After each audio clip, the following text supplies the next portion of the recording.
ان اللہ و ملائکتہ یصلون علی النبی یا ایھا الذین آمنوا صلوا علیہ وسلموا تسلیما صلوا علی الحبیب الصلاۃ والسلام علیک یا سیدی یا رسول اللہ وعلی آلک و اصحابک یا سیدی یا حبیب اللہ الصلاۃ والسلام علیک یا سیدی یا نبی اللہ وعلی آلک و اصحابک یا سیدی یا نور اللہ سبحان ربک رب العزت عما یصفون وسلام علی المرسلین والحمد للہ رب العالمین والصلاۃ والسلام علی سید المرسلین اما بعد فاعوذ باللہ من الشیطان الرجیم بسم اللہ الرحمن الرحیم۔ روئے زمین پر سب سے پہلا انسانی قاتل مقتول اور قبر، اور یہ قبر کھودنی کس نے سکھائی؟ روئے زمین پر سب سے پہلا قاتل قابیل اور سب سے پہلا مقتول حابیل۔ قابیل و حابیل یہ دونوں حضرت آدم علیہ السلام کے فرزند ہیں۔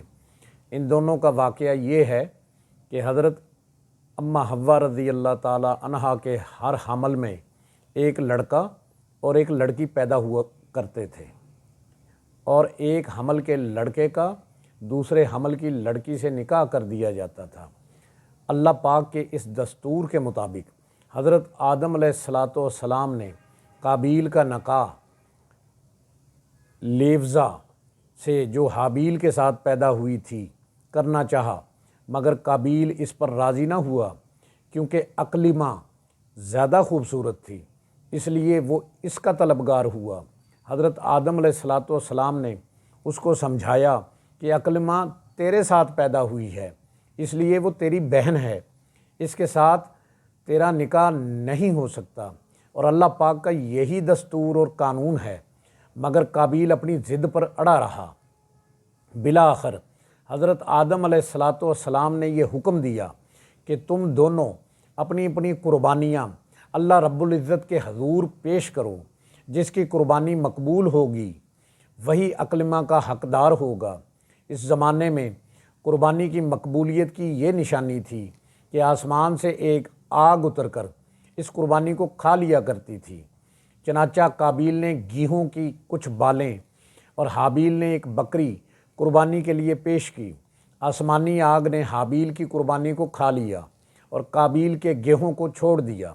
اس بات پر قابیل کے دل میں بغض و حسد پیدا ہو گیا، اور اس نے حابیل کو قتل کر دینے کی ٹھان لی اور حابیل سے کہہ دیا کہ میں تجھ کو قتل کر دوں گا۔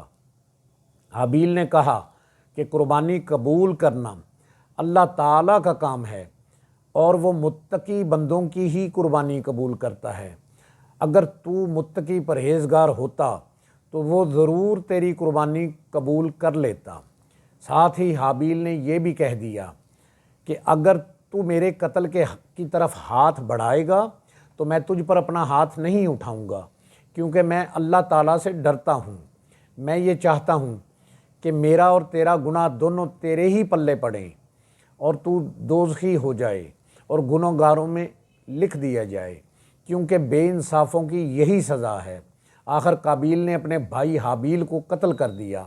بوقت قتل حابیل کی عمر 20 برس کی تھی، اور قتل کا یہ حادثہ مکہ مکرمہ میں جبل ثور کے پاس یا جبل حرا کی گھاٹی میں ہوا۔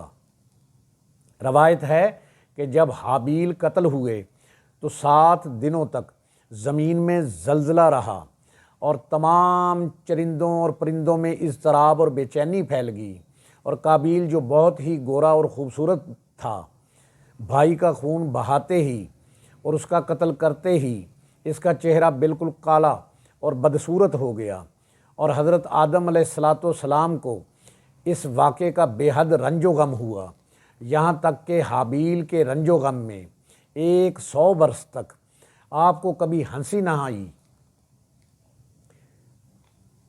حضرت آدم علیہ السلام نے شدید غم و غصے میں اور غضبناک ہو کر قابیل کو پھٹکارا اور اپنے دربار سے نکال دیا، اور وہ بدنصیب اقلیمہ کو لے کر یمن کی سرزمین عدن میں چلا گیا۔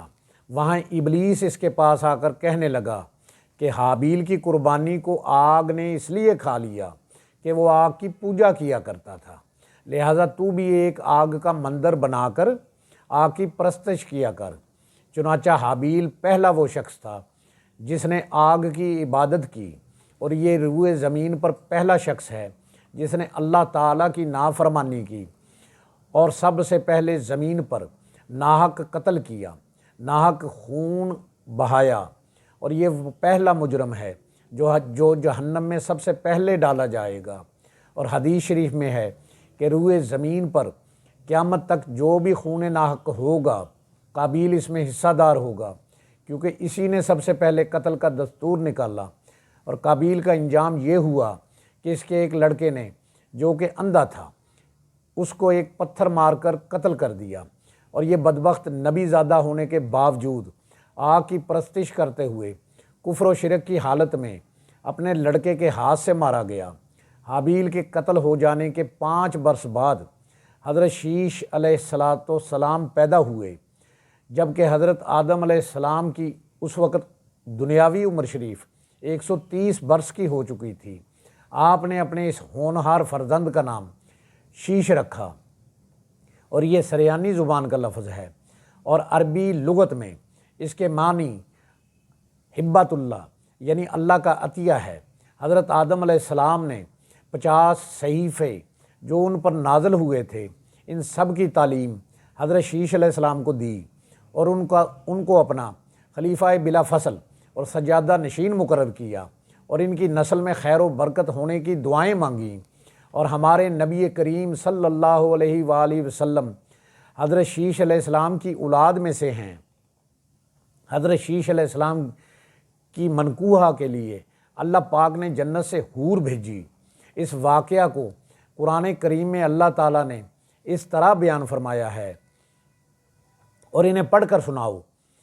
آدم کے 2 بیٹوں کی سچی خبر، جب دونوں نے ایک نیاز پیش کی تو ایک کی قبول ہوئی اور دوسرے کی نا قبول ہوئی۔ بولا قسم ہے میں تجھے قتل کر دوں گا۔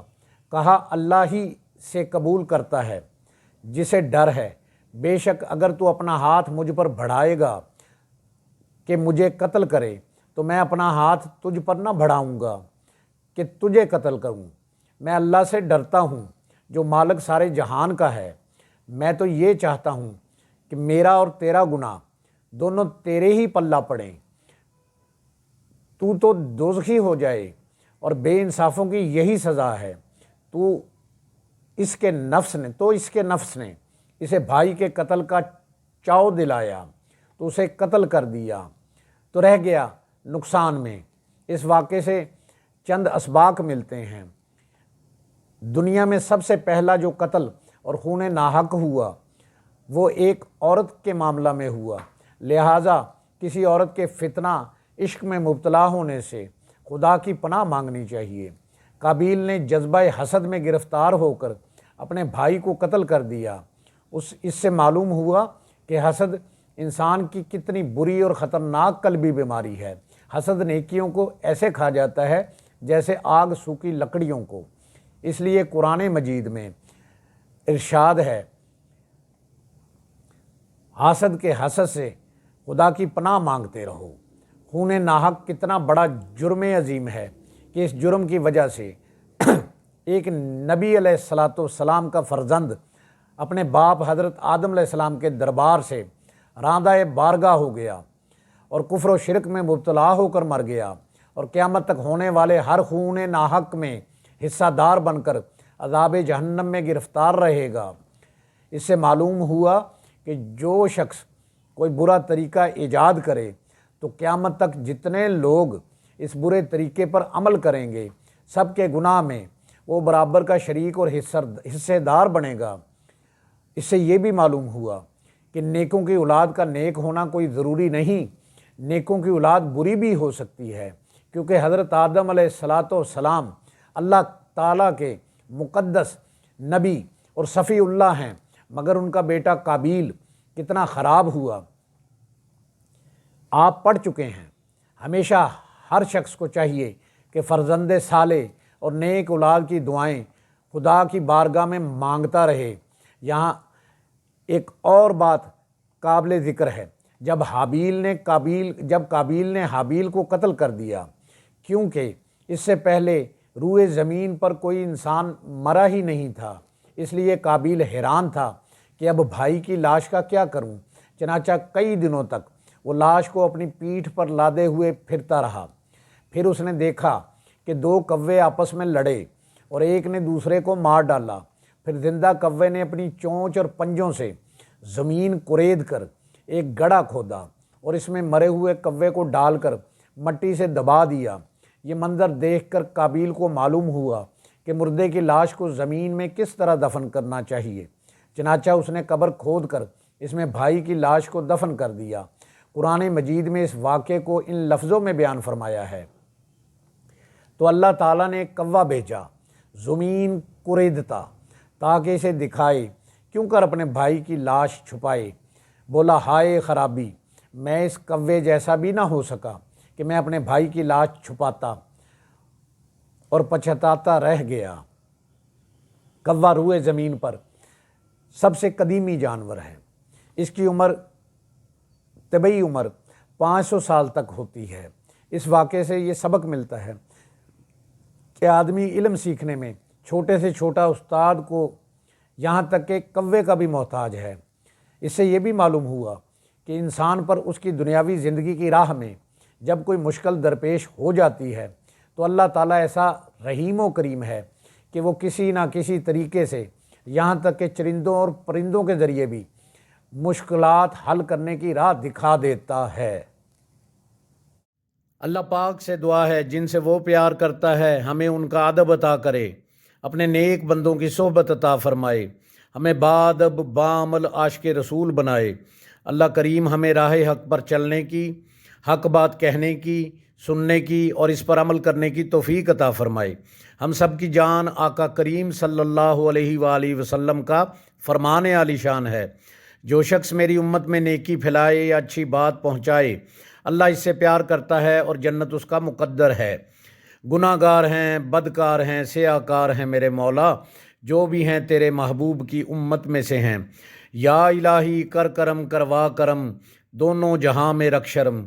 جس کسی نے بھی دعا کے واسطے یا رب کہا، کر دے پوری آرزو ہر بے کس و مجبور کی۔ جس کسی نے بھی دعا کے واسطے یا رب کہا، کر دے پوری آرزو ہر بے کس و مجبور کی۔ آمین بجاہ نبی الکریم الامین، وآخر دعواہم ان الحمد للہ رب العالمین۔